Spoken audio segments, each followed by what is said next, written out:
okay. Just come down with that and that control freak thing, because, Carlos, you're a control freak. There is a misperception about remote workers on that part.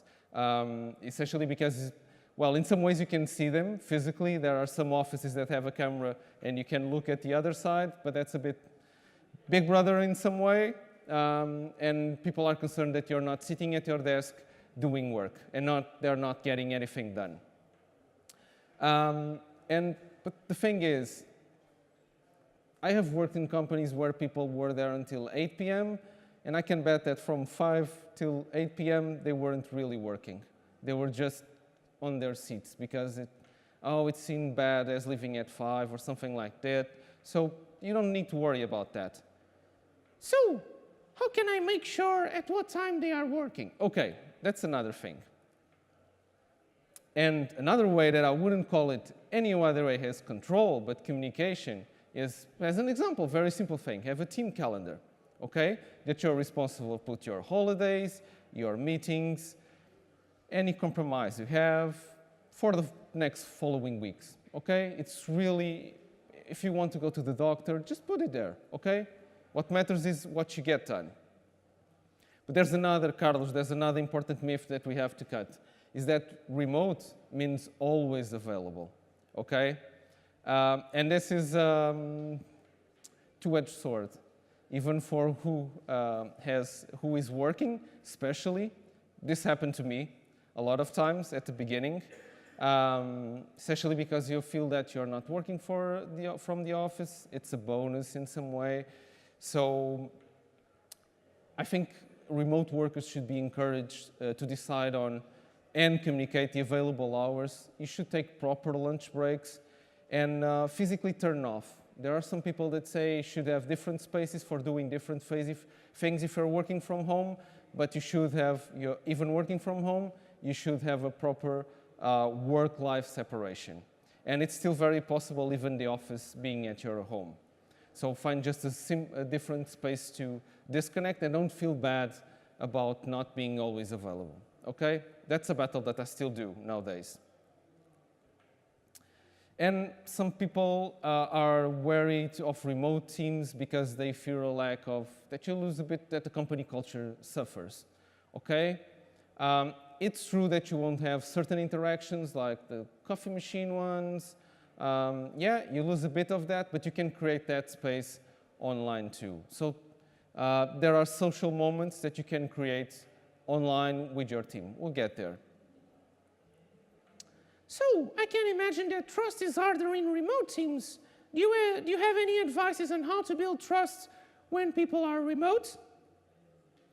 Although my voice is becoming a bit awkward, yeah, the most important thing that I see failing on these cases is communication, even when you're co-located, okay? Here a lot of times we have a lot of written communication, and it's important that you feel and that the communication is a two-way street. So you have to listen, and if you don't understand or have some bias, because we all have bias, that you just go and talk to the person and try to understand what was meant.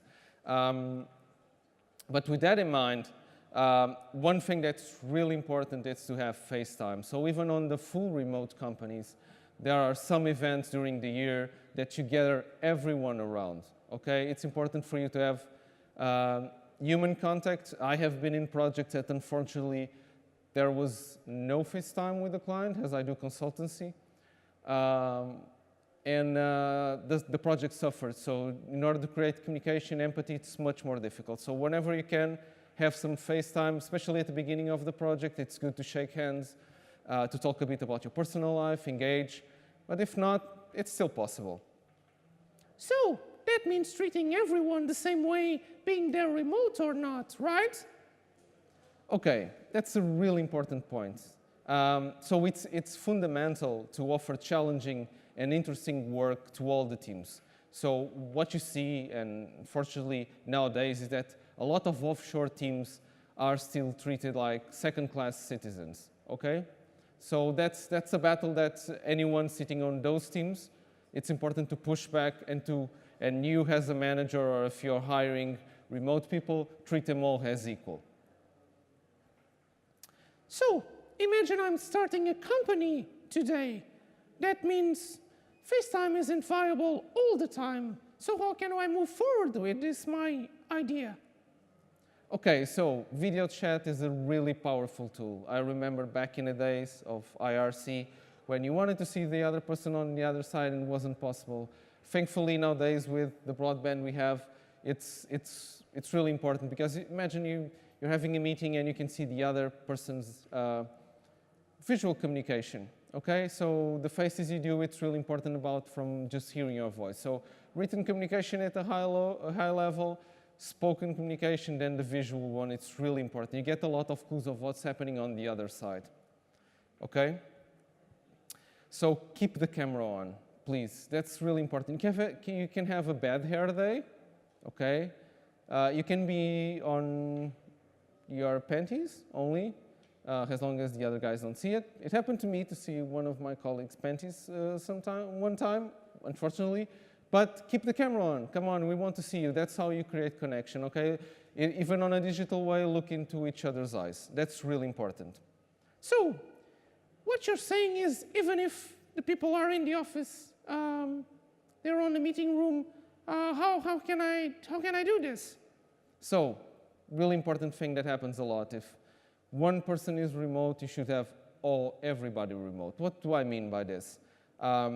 All meetings should be remote friendly if you have this kind of environment. Even on a co-located team, if you're working on a company that has a work from home, well, let's call it perk, although I hate this name. It's not a perk, but they say you can work from home. You have to prep every day, every meeting to be remote, okay? This is quite easy with Google Calendar nowadays and a lot of tools. So people won't feel disconnected that day when they are at home, okay? So isn't that what we spoke the same as defining ways of working? Oh, okay. That's one of, even if you're co-located, this is one thing that I usually push with any team I work for, is ways of working. That's how you define and you structure and you agree on what you're going to do and how you're going to work. So agree on goals, practices, process, tools, meetings, and just put the team members in there for everybody to sign, even on a digital way. Okay, that's really important. And this is not something that's written in stone. So teams evolve, and with teams evolving, you should update this document and let all the team know and discuss with them. But it's really important as a starting point to have this agreed as a team exercise, okay? So, any particular example of ways of working for remote teams? Okay, so this is an example from Hotjar, which was one of the companies that I mentioned. This is public. They have a lot of, on their website, they have a lot of links that they share how they work remotely. 37 Signals has a lot of books published around the way they work, blog posts, all of that. So you get the vision that the company has these ways of working, that they have the meeting-free day, so you cannot book meetings that day. You have those days to finish work, the focus day. So this is how this company agreed on their ways of working, okay? This doesn't mean that any specific team shouldn't have their ways of working. Teams are different, okay? But this is the company, global ones, and you should follow or ask them to adapt. So consistency, and this goes to consistency, which is really important. So the general ways of working of the company can and should be defined, but allow each team to adapt, okay? So which tools will ease this process of remote work? Okay, this is some of the ones I use the most, but it's not the tools that are important. The tools should be adapted to your flow. Fortunately, there are dozens of tools nowadays. It's what you do with the tool that matters, okay? And how you adapt to your needs, because the team needs adapt and change, and you should adapt and find new tools to sort out. So nowadays, how many video call apps can you do? So besides these tools, any tips for practices that will ease the communication within the team. Okay, so one really simple, and it's not only around the team calendar, as I mentioned, is the before going on holidays. And this is one of the problems that I see the most, is the absence from working time, okay? So really simple things. Please create an out-of-office event in the calendar. Really easy. Google Calendar, if you put it 000, it just jumps into an out-of-office. So all the meetings will be canceled for that period. It's really important to put an event in Teams calendar saying holidays. Imagine in this case, if you're using Slack, change your status to away and you can put vacation. And you can even nowadays, fortunately, check when or program when will it finish that period of vacation. Add an away message, the most older one, add an away message to your email, which can be more for external people. And if you do stand-ups, which I hope you do, also let everyone in the team know that you'll be away and for how long. Okay, this sounds like common sense, but I see this fail so many times. And might be sometimes more than 5 minutes, but come on. If you're going to be away for a while, it's just respect to your colleagues. One other thing is when you're in the office, you just tap the shoulder of someone and you're always going, your workflow, sometimes it's, unless you learn how to say no, really violent and sometimes mostly be rude, you'll be interrupted a lot of times. So here the thing is if you use, like again, Slack, which I use a lot, are you there, are you there, are you there? So it's the same thing as tapping on the shoulder. So just be mindful. If you do that once, you expect that the person, when they will be available, they will come back to you. So there are a lot of, if you use like Trello or Jira, you can use the mention with Ash, and people will respond to you when they have time and they can focus on that. So not everything is urgent. So just be mindful to create this kind of clear communication as much as you can on the written and respect everybody's time and focus. So on the other day, I was talking on the phone, which is again weird for a duck, but with a friend, and he was in a coffee shop. I couldn't hear a word he said. So how can I prevent this from happening on my company? Okay, so one really good tip is don't work from noisy places or places that you have low bandwidth. So sometimes you just say, I don't care if you're in the office for the stand-up or if you're moving, but some stand-ups on the car and you just, it's not the best way. It's just easier just to say, I cannot have this conversation right now, let's postpone, okay?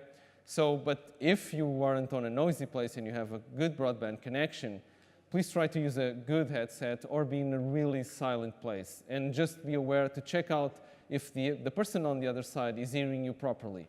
It's okay to ask, are you hearing me okay? Can we start? Go. Okay? So, with so many tips, I have a general understanding about remote work. But why is that you believe that remote work is such a good option for my company? Okay. One other thing is by having people in multiple zones. One way to look at it is that you have an extending working period. Okay, it doesn't mean that you're working at the same time, but imagine for customer support. If you have your product in different time zones and you have teams spread all over the place, well, it's good to have some sync time, but just think that you'll be able to satisfy the clients in different time zones too. And does this affect productivity? Okay, so one thing that I experienced is working from home typically leads to less distractions. You have less office politics, usually a quieter noise level, except when my dog starts to bark at the neighbors, less and expecting more efficient meetings, okay? At least when I'm working from home, I don't have someone tapping on my shoulder hey, can you have 10 minutes here, 10 minutes there, and my day gone. You have the ability to dress more casually and comfortable, which unfortunately in a lot of workplaces nowadays you can do too. In the summer with some shorts, some of them might not, but it's quite comfortable to be sometimes at home on that. And you can personalize your office space as much as you can, okay? 4 monitor screens, different chair, whatever you want. And you can work from anywhere. And don't forget, noisy, no, okay?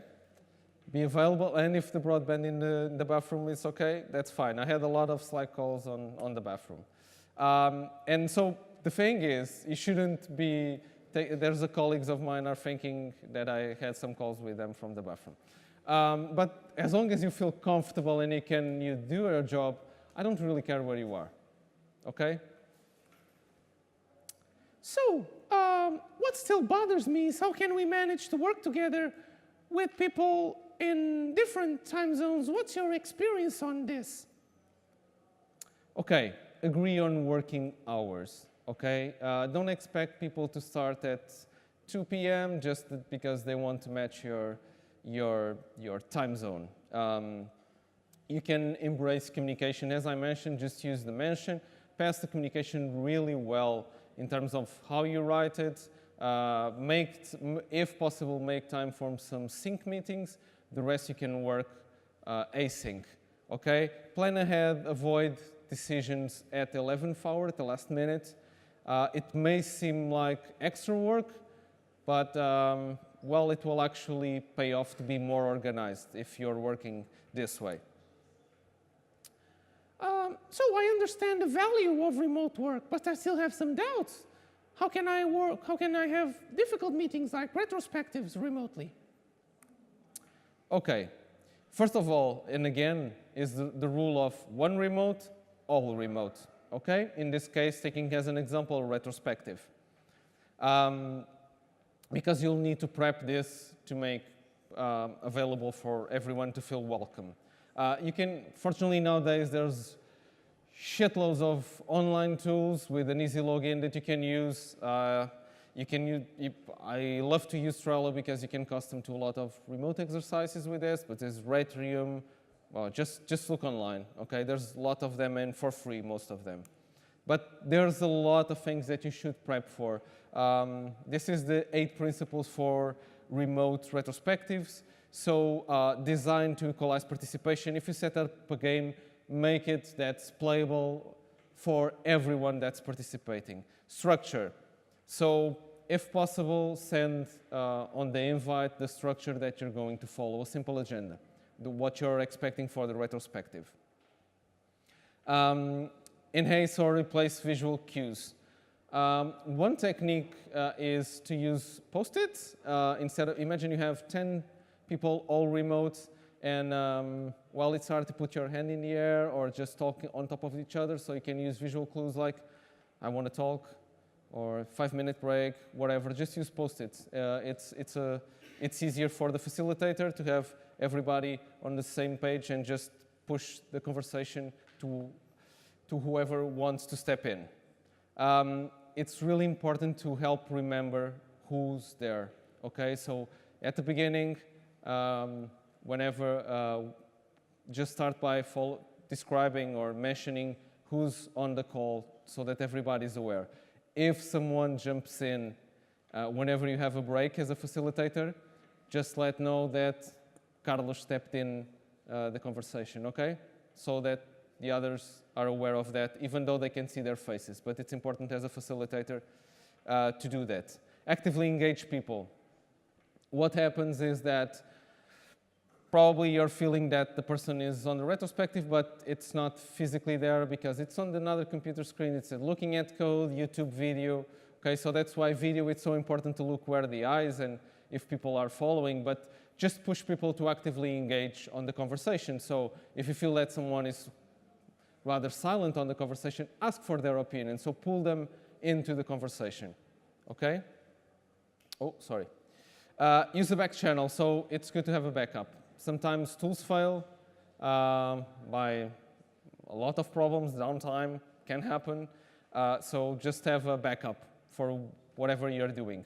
Know your tools. So whenever you're trying something new, if it's, imagine, I'm going to pick up on, continue to on the retrospective. If you're picking a game and you're using Post-its or an exercise, let's call it like that. If you're using an exercise, it's much easier for you to sort out something on the fly with Post-its. Online might be a bit more difficult for that, okay? So know the limits of your tool if you're trying to improvise something with the dynamics of the group, okay? And don't let the tools dictate your format. So again, you think of the flow, of course there's limitations, but you have so many tools online that it's much easier nowadays to try to think of what fits that team and then find the tool for it. So, I'm sold on that idea. I'm going to open a remote-friendly company with all the advices. Any more tips you have to give me? Okay, one really interesting one, and it's a battle that I have a lot of times. It's the battle with the Simpsons family. So if you use Jira, and for God's sake, use a proper avatar, okay? So you imagine you join the company and it's everybody remote or even on an office, and you have to know that Carlos, apart from being a duck, it's Bart Simpson, and the other colleague is Homer Simpson.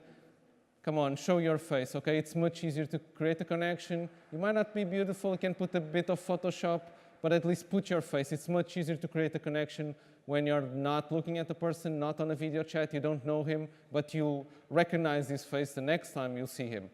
Even on a collocated, this is really important. But that connects with empathy, right? Okay, so empathy, and this could lead to a big conversation, but try to communicate and always assume a positive intent. Don't be fado if you're Portuguese, okay? So just try to communicate on a really positive and create a connection with your colleagues. Find time, even if necessary, to create relationships, even remotely. Not wasting, but spend time to connect with people. So, any practices that encourage empathy within the team? Okay, one-on-one, it's a good practice, and it's something that you can easily do remote with video. Okay, it's a time for you if by any means you're the manager, the coach, whatever you want to call it, find time to speak and have that 30 minutes, whatever time, with what cadence you guys decide, for the other person to talk with you, okay? A lonely man is a beast, so it's really important to create this connection, to give space for people to talk. Transparency, okay? Really hard and tough topic too. Keep important information, if you trust, keep important information accessible for everyone, okay? You can record video meetings. It's really easy. Zoom has it embedded. A lot of plugins for Hangouts. You can record your screen too, and just make it available. So if you're not available to join that meeting, you can join afterwards. You can see the recording. At least for Equal Experts, that's a thing that we do a lot, and it's really cool because sometimes I cannot jump into a meeting. I don't mean stand-up, so don't take it. You don't need to record all stand-ups. That's really easy to share the information. But any other bigger meeting, it's okay to record and share for the other people to see afterwards, especially if it's a training. I believe remote work is a good option. So what advantages can I include in my job offer for my new company? Okay, improve work-life balance. So I'm talking about flexible work. You can take your kids to school. You should be able to go to the doctor, go shopping, find your most productive time, okay? If it respects the ways you agreed, okay? You can say on a collocated office you can have those, and you should, okay? But imagine my case. My daughter studies 100 meters from my house, which is really cool because I can start at 8 working. If I go to the office, it will be more to 9, so I don't have the commute, but we'll get there. More free time. I avoid the commuting or having all those people sneezing and coughing in the tube or the subway or the traffic that gets everybody annoyed, although I usually listen to books. But it means that whenever I'm working from home, I have more time with my family. Okay, it's important. Again, not meaning remote. It's not 24/7. So just find extra sleeping time, take time to rest, and avoid all those stresses that you get sometimes to go to the office. What is expected is that you live a healthier life on that matter. You should have more time for physical activity, so just clean your day and stop to do exercise. You should eat healthier. Sometimes when in the office we go to those junk food that's below the office, at least unfortunately with me, just to rush. It happens at home. Fortunately, I try not to have so many junk food. If you're ill, just don't go to the office to spread virus, okay? Been there, done that, okay? Me to blame. I felt really bad for going because I wasn't checking in. But yeah, if I stayed 3 days at home with the flu, I wouldn't pass to 2 colleagues afterwards, okay? My bad, too.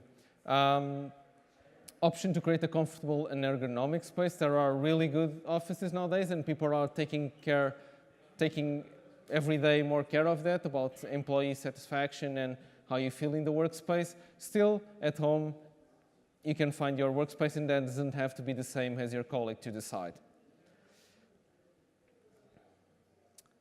Hey, Nuno, I have to go, but I'll start my adventure, and let's keep in touch. So, it's been nice talking to you, Carlos, although next time I hope you're in person. I wanted to go a bit just to explain you about the making of this talk and how did I get to this point of remote work. Fortunately, in this case with Carlos, I'm currently co-located with him on the same team. We started with a sort of a user story mapping format, going through all the ideas and how can we match this dialogue. Then it led into a Trello board, which we worked in separate threads. So we had all the cards on the to-do, we pulled cards to doing, back to review for the other guy, and then done. That's how this talk was done in 1.5 weeks, something like that. And we wanted to use, so every time I do a talk, and I really enjoy pairing, not with this one this time, but I really enjoy pairing with someone to do the talks, the Portuguese expression of two heads think better than one. I wanted to use a different technique this time around, and we call this FAQ presentation. There was a lot of inspiration apart from our own personal lives, so these are 2 really good books that I encourage you reading. Usually I'm not without pens at home, but you can, okay? And there are a lot of blogs, a lot of talks, a lot of videos that can inspire and give you different techniques on remote work. Most of what I, and in this case representing Carlos, talked about here was our personal experience for the last 3 years. So presenting a bit of Carlos, who unfortunately cannot be here. He worked as a software engineer, consultant, researcher for a long time, and he's my colleague at Equal Experts. I have worked as a product owner, project manager, business development, essentially in telcos, and for the last 3 years I have been working as a delivery lead for Equal Experts. Between me and Carlos, we have worked for all these countries in the last few years: US, Canada, Brazil, UK, Switzerland, Germany, Poland, Romania, and of course, Portugal. That's not remote, it just depends on the city, okay. So I would like to thank Bright Pixel and PixelScam for having me for the 3rd edition on a row. And thank you all for putting up with me and Carlos, who I'll give to one of you if you want to take Carlos home. Thanks for listening, and hope to see you next time. So available for questions, thank you.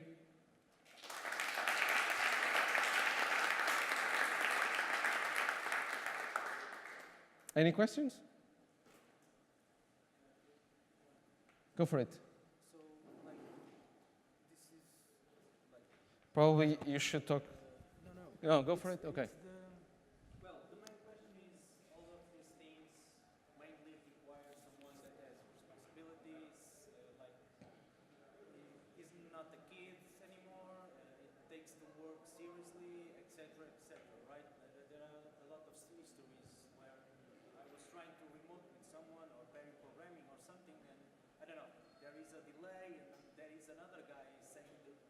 what is expected to do. Anyway, remote problems, right? Yep. The thing is, what about people that has, I don't know, 2, 3, 4 years of experience? How can you get to this kind of work? Start doing it. That's the best way to do. You know, you will fail or Okay, so yeah. in another type of question, like how can you start to do it without, for instance, freelancing? Okay, so that might be your personal goal to join a company that has this ability or works this way. That can be a starting point for you to learn and start doing a bit more. It doesn't mean that it has to be freelancing to do so. Okay, there are a lot of, we imagine, remote.com has a lot of freelancing work for remote workers and a lot of platforms. But I would say if you want to try out and just try to reach out to a company that works this way, there's a lot of them nowadays. Yeah, Stack Overflow, it's another option. So just start with one that helps you with training. I started the first project I had, more that you can call remote, was for Brazil. Like 5 or 6 years ago. It was quite hard, although we all spoke Portuguese, okay? But in these cases, you have to learn the cultural part too, which is important. In this case, I didn't refer here, but you have to respect the cultural boundaries within the other sides, but just try to reach out for a company that works that way. That's how I evolved my personal life, is you have a goal, you try to get it. And remote work might not be for everyone. In this case, and for the last, so that I don't seem arrogant in some way, I do really enjoy co-located work too, okay? Just the technique I try to help all the teams that I work is that, hey, sometimes you're sick, so just the work from home should be remote friendly, all the team, just as that simple act, right? But in a lot of companies nowadays, you work for different cities. You're spread, so just try to join one of those or a more pure remote company. Fortunately, there are a lot of them nowadays. I would put it as a personal goal if you want to. The idea of the question is because, for instance, I'm a Ruby guy or Rails guy or Canary guy. The thing is, for instance, on Slack, we have the Ruby community, the Rails community, and we talk about a lot of things, mainly, for instance, Ruby and Rails jobs, remotely friendly, for instance, but there are, well, mainly they all say, look, you have to have, I don't know, 7 years, 8 years, 10 years of experience. You must be a senior guy. I don't want, for instance, I'm trying to build something in the UK, for example. It's my last example. And the thing was, well, you can do remote, but most of the time of the week you need to be here. So I'm trying to build something, and the remote is a possibility, but for that to happen, you need to be like, I don't know, have a lot of experience. So it's not an easy struggle or fight to. Well, why don't you try to reach a company that has that tries to match, and you can, yeah. Well, imagine the multi-site, okay, which has some remote work, right? And you're here and you have another office in the UK, okay? So if you're not familiar with, or you don't have that much experience, you should learn from others that have, okay? But you have to find a company that matches what you have to offer, so that it matches the win-win. Okay? That would be my advice. Okay, cool. Good luck. You deserve the Carlos. Okay? Carlos is yours for today. Any more questions? No? Don't be shy. I don't have any more Carlos. They all went in the other talk I gave. Okay? So thank you very much. Hope to see you next time. Bye-bye.